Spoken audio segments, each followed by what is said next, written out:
ভেবেছিলেন সিরাজ কাকার বিড়ি খেয়ে আমার বিচি ফুটতে দিয়ে পালিয়ে যাবেন? অতই সস্তা নাকি বাড়া?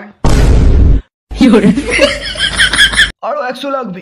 900 টাকার বিড়ি খেয়েছি, 900 টাকা দিয়েছি, আবার 100 টাকা কিসের? হ্যাঁ সে ঠিক আছে, কিন্তু তুমি যে আমার বিনা কারণে হ্যান্ডেল মেরে দিলে তার দাম দিতে হবে না? তাড়াতাড়ি দিয়ে দিন ম্যাডাম, নইলে কিন্তু আপনাকে চোদে চাট বাবুর ঘাট করে দেবে।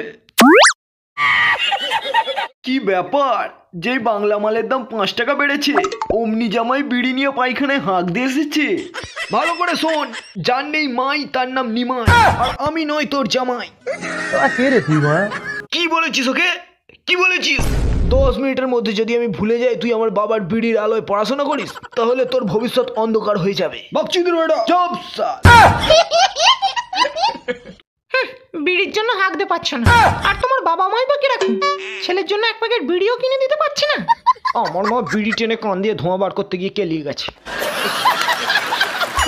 আর বাবা বিড়ি খেয়ে খেয়ে দেখছে ক্যান্সার আর হচ্ছে না, তাই বিড়ি খাওয়া ছেড়ে দিয়েছে।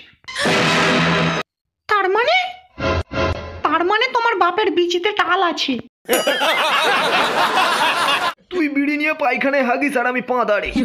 ওদের মশা কামড়ায় বলে ডিটারজেন্ট দিয়ে পোঁছো চাই। দেখছিস কি, শুনি গাঁট ফেটে গেল।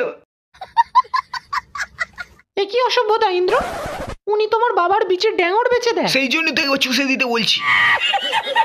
আপনার স্বামী আমার গার্লফ্রেন্ডের পোঁদে বিড়ির ছাকা দিয়ে আই লাভ ইউ বলেছে। আমি আপনার বিচিতে ছাড়া আর কোনোদিনও কোথাও বিড়ির ছাকা দিইনি। খালি পোঁদ মারার তাল।